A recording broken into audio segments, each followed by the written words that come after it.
Okay, this is how I met Sam. I'm teaching a class at U of T, Mississauga campus, and we're talking about military technologies that are applied for all kinds of things. And I said something about headsets and throat mics, and I said something about throat mics. And afterwards, Sam was sitting in the second row. Afterwards, he said in a very quiet voice, he said, "Excuse me, sir, but we don't use that anymore." I said, "Who's we?" He said, "The Marines." And being Canadian, I'm thinking, "Who's Marines?" Which is it. So he goes, "The United States Marines, sir." And then he very quietly introduced himself as having been a former sergeant in the U.S. Marine Corps, having actually had time overseas in the sand trap, etc. And I never forgot that as a good example of somebody who is in Japanese culture. There's a word called Shibui, which means understated excellence.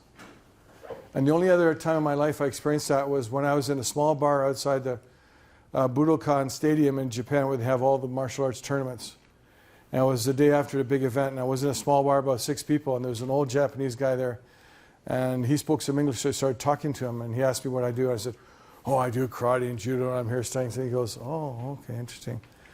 And then at the end of the evening, when I walked out with this other person, they said, "Do you know who you were talking to all night long?" I said, "No."